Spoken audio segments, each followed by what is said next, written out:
اموی بادشاہ بنو امیہ کا سب سے حسین بادشاہ سلیمان بن عبد الملک، سب سے حسین، 42 سال کی عمر، جوانی، اس کی میت کو قبر کے قریب کیا گیا تو ہلنے لگا تو اس کے بیٹوں نے کہا ہمارے ابا زندہ ہیں، وہ سکتہ ہو گیا ہے، زندہ ہیں۔ عمر بن عبدالعزیز رضی اللہ رحمت اللہ علیہ فرمانے لگے ارے بھتیجو زندہ نہیں ہے، قبر کا عذاب جلدی شروع ہو گیا ہے، بل عجل اللہ بالعقوبہ، چھپاؤ، جلدی چھپاؤ۔ عمر بن عبدالعزیز جس تخت پر بیٹھے اس پر سلیمان تھا، اس پر ولید تھا، اس پر عبد الملک تھا، ان تینوں نے اپنے من کو راضی کیا، عمر بن عبدالعزیز نے اپنے رب کو راضی کیا۔ جب عمر بن عبدالعزیز کا وقت آیا مرنے کا تو انہوں نے بلایا رجا بن حیوہ سے، فرمایا کہ میں نے عبد الملک بن مروان، چاچا بھی تھے سسر بھی تھے، ان کی بیٹی فاطمہ سے شادی ہوئی تھی، میں نے اس کو قبر میں اتارا، کفن کی گرہ کھول کے دیکھا تو اس کا چہرہ قبلے سے ہٹ چکا تھا، رنگ کالا سیاہ پڑ چکا تھا۔ عبد الملک بن مروان گورا چٹا تھا، یہ جگہ سرخ تھی، کالا۔ پھر میں نے ولید کو قبر میں اتارا، اس کا بیٹا 10 سال حکومت کی، اس نے 21 سال حکومت کی، اس نے 10 سال کی، ولید بن عبد الملک۔ میں نے اس کے کفن کی گرہ کو کھول کے دیکھا تو اس کا رنگ سیاہ ہو چکا تھا اور قبلہ کی طرف سے چہرہ پھر چکا تھا۔ پھر اس سلیمان کا واقعہ تو ابھی سنایا، پھر اس سلیمان کو قبر میں اتارا اور اس کے کفن کی گرہ کو کھول کے دیکھا تو اس کا چہرہ قبلے سے ہٹ چکا تھا۔ اب میں جا رہا ہوں، مجھے دیکھنا۔ پہلے تینوں نے حکومت کی پوجا کی اور عمر بن عبدالعزیز نے اپنے اللہ کی پوجا کی۔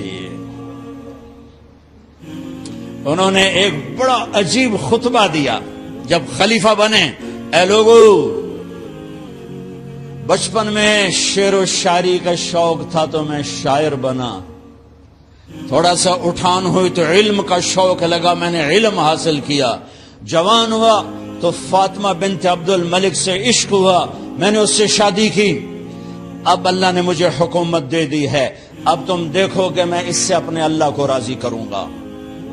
ہمارے حکمران تو ووٹ سے آتے ہیں اور چلے جاتے ہیں 4-5 سال کے بعد، ان کی وراثت میں حکومت آ رہی ہے اور 3 بر اعظم پر حکومت ہے، اور ایسا روب و دبدبہ ہے بنو امیہ کا، کوئی ان کے سامنے سر نہیں اٹھا سکتا۔ اور یہ بندہ 2 سال 2 مہینے 3 بر اعظم میں زکوٰۃ لینے والا کوئی نہ بچا، 3 بر اعظم میں سوال کرنے والا کوئی نہ بچا، 3 بر اعظم میں ظالم کوئی نہ بچا، 3 بر اعظم میں مظلوم کوئی نہ بچا۔ لیکن خود کیسا رہا؟ گھر آئے، فاطمہ بڑے اچھے دن گزرے ہیں، اب امتحان ہے، میں تیرا حق نہیں ادا کر سکوں گا، طلاق لینی ہے میں حاضر ہوں، ساتھ دینا ہے تو میرے اپنے حق معاف کرو، اپنے حق معاف کرو۔ فاطمہ جیسی عورت انسانی تاریخ میں کوئی نہیں آئی، سیاسی لحاظ سے، سیاسی، دادا مروان بادشاہ، باپ عبد الملک بادشاہ، بھائی ولید بادشاہ، دوسرا بھائی سلیمان بادشاہ، تیسرا بھائی ہشام بادشاہ، چوتھا بھائی یزید بادشاہ اور اپنا خامند بادشاہ، 7 نسبتوں سے یہ عورت شہزادی ہے۔ کائنات انسانی تاریخ میں اتنی بڑی عورت کوئی نہیں آئی، سیاسی۔ فاطمہ کہنے لگیں عمر، میں نے سکھ کے دن تیرے ساتھ گزارے ہیں، دکھ میں تجھے چھوڑ کے نہیں جاؤں گی، جو میں نے اپنے سارے حق معاف کیے۔ پھر حضرت عمر بن عبدالعزیز کی راتیں اور دن کیسے گزرے؟ فاطمہ بنت عبد الملک فرماتی ہیں 2 سال 2 مہینے میں وہ میرے بستر پر میرے ساتھ نہیں لیٹے، انہیں غسل کی ضرورت نہیں پیش آئی، مصلے پہ بیٹھتے اور روتے روتے وہیں سو جاتے اور روتے روتے وہیں سے اٹھتے، پر 3 بر اعظم میں ظالم کوئی نہ بچا، مظلوم کوئی نہ بچا، زکوٰۃ لینے والا کوئی نہ بچا، بھکاری بھیک مانگنے والا کوئی نہ بچا۔ 3 بر اعظم کو ایسے صاف کر دیا۔ یہ فیصل آباد بھی ان کی حکومت میں شامل تھا، چونکہ ملتان وہ بمبئی تک اور ملتان دیپال پور تک یہ سارا علاقہ ملتان میں آتا ہے، اور محمد بن قاسم نے ملتان فتح کیا ولید کے زمانے میں۔ اپنی حکومت کو اللہ کی رضا کے لیے استعمال کیا۔ کیسے استعمال کیا؟ سارے مال فاطمہ کا سارا زیور بیت المال میں ڈال دیا، تنخواہ پہ آ گئے۔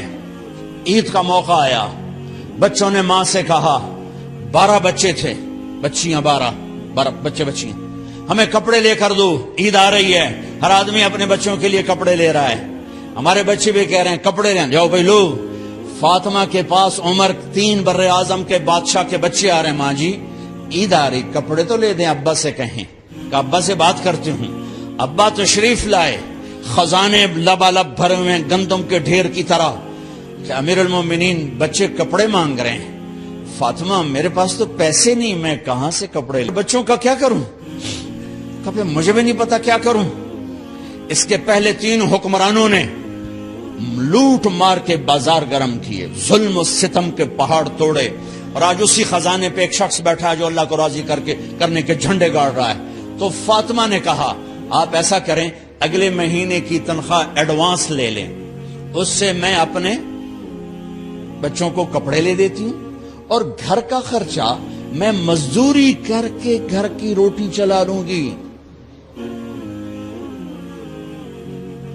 ارے اپنی تاریخ پڑھو، صرف ڈرامے ہی نہ دیکھتے رہ جاؤ، صرف گانے ہی نہ سنتے رہ جاؤ۔ اور بھی دکھ ہیں زمانے میں محبت کے سوا، راحتیں اور بھی ہیں وصل کی راحت کے سوا۔ انہوں نے اپنے بلایا وزیر خزانہ مزاحم، اپنا ہی غلام، ہاں بھائی مزاحم ہمیں بچوں کے کپڑے چاہیے، تو اگلے مہینے کی تنخواہ ایڈوانس مل جائے۔ وہ کہنے لگے امیر المومنین آپ مجھے لکھ کر دے دیں کہ آپ 1 مہینہ زندہ رہیں گے، میں آپ کو تنخواہ دے دیتا ہوں۔ عمر بن عبدالعزیز سر جھکایا، اٹھے، گھر گئے، فاطمہ میرے بچوں سے کہہ دو کہ تمہارا باپ کپڑے لے کے نہیں دے سکتا۔ اپنی تاریخ تو دیکھو،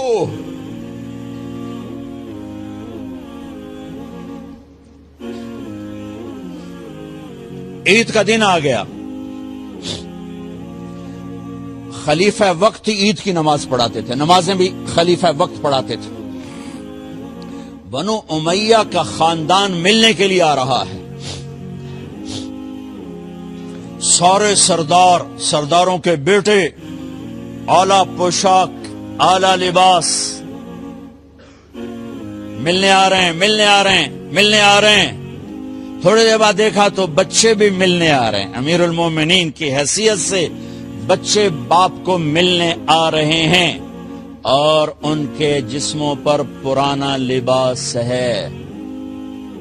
حضرت عمر انہیں دیکھ کر ادھر اپنے سرداروں کے بچے دیکھے تو زرق برق پوشاکیں، اپنے بچوں کو دیکھا۔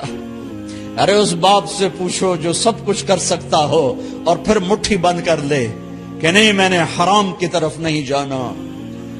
بچوں کو دیکھا تو آنکھیں ڈبا گئیں، آنکھوں میں آنسو آ گئے۔ فرمایا میرے بچوں آج تمہیں اپنے باپ سے گلہ تو ہوگا کہ آج ہمارے باپ نے کپڑے ہی نہ لے کے دیے۔ ان کے ایک بیٹے ہیں عبد الملک، ان سے بھی 4 رات آگے تھے، ان سے پہلے ہی فوت ہو گئے تھے۔ کہنے لگے ابا جان آپ کو مبارک ہو، آپ نے قومی خزانے میں بددیانتی نہیں کی ہے، آپ کو مبارک ہو۔ آج ہمارا سر بلند ہے، ہم شرمندہ نہیں ہیں، ہم شرمندہ نہیں ہیں۔ انسانوں کو کپڑوں پہ نہیں تولا جاتا۔ آج کا میرا دیش کا مالدار اتنا فقیر ہو گیا ہے اتنا چھوٹا ہو گیا ہے کہ وہ اپنا تعارف کروانے کے لیے 50 لاکھ کی گھڑی لیتا ہے، 6 لاکھ کا جوتا لیتا ہے۔ آج کی بیگم اتنی چھوٹی ہو گئی ہے کہ اپنے قد کو بڑا کرنے کے لیے وہ 10 لاکھ کا ہینڈ بیگ لیتی ہے کہ دیکھو میرا بیگ 10 لاکھ کا ہے۔ ارے میری بہن، تو 10 ٹکے کی بھی نہیں رہی اگر تو نے بیگ سے اپنے آپ کو بڑا بنایا۔ او میرے دوست، تو 2 ٹکے کا نہیں ہے اگر تو 10 لاکھ کے جوتے اور 50 لاکھ کی گاڑی سے، 50 لاکھ کی گھڑی سے اگر تو بڑا بننا چاہتا ہے۔ ارے اس دھوکے سے نکلو۔ برینڈڈ کہاں جا رہے ہو؟ جب تم اپنی ذات میں بے قیمت ہو تو رب ذوالجلال کی قسم، تمہاری گھڑیاں، تمہارے بیگ، تمہاری گاڑیاں، تمہارے بنگلے تمہاری عزت کو بڑھا نہیں سکتے۔ ابا جان، آج ہمارا ساڈا ایتھے سر آ گیا، سانو آج ساڈی عید ہو گئی کہ ساڈے ابے آج خیانت نہیں کی تھی۔ آج ہم خوشی سے بلند ہیں کہ ہمارے باپ نے بددیانتی نہیں کی۔ گھر میں تشریف لائے، کہنے کہ فاطمہ کچھ پیسے ہیں، میرا انگور کھانے کو جی چاہ۔ بس فاطمہ رونے لگی۔ فرمایا امیر المومنین، خزانہ تو بھرا پڑا ہے، 1 درم کا بھی تیرا حق نہیں ہے کہ تو 1 درم لے کے انگور خرید لے۔ تو تھوڑا پٹھے، فاطمہ میں جہنم نہیں برداشت کر سکتا۔ او میرے بھائیو، جو دن رات سود میں پھنس چکے ہو، جو دن رات جوے شراب میں پھنس چکے ہو، کیسے اللہ کے سامنے سرخرو ہو کر کھڑے ہو گئے؟ فاطمہ منہ پہ ہاتھ، کپڑا رکھا، دوپٹہ رکھا منہ پہ اور بات کریں۔ آپ نے پوچھا ارے کیا ہوا تمہیں، یہ منہ پہ کپڑا کیوں رکھتے ہو؟ تو خاموش ہو گئی، لیکن گھر کی خادمہ رو پڑی۔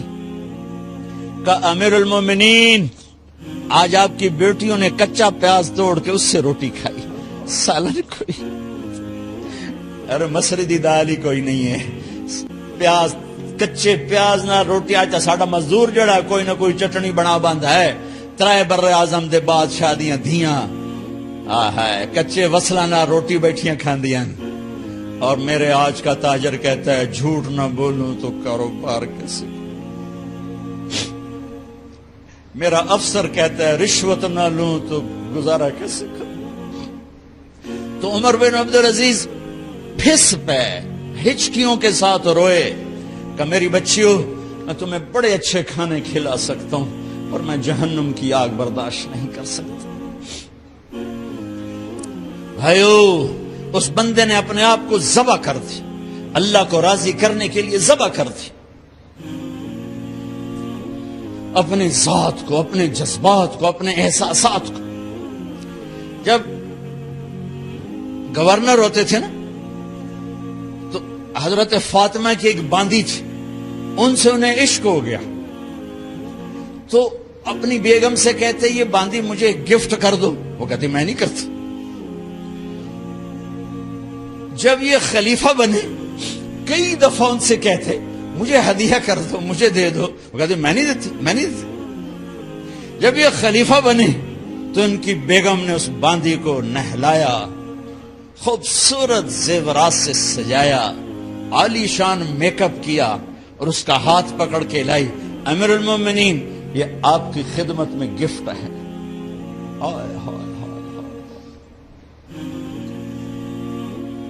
اس کو یوں دیکھا، فرمایا کہاں سے آئی تھی؟ کہا جی عبد الملک نے کوفے سے مجھے زبردستی اٹھوایا تھا۔ تو 2 آدمی بلائے کہ جاؤ اسے اس کے مالک کے پاس واپس بھیج دو۔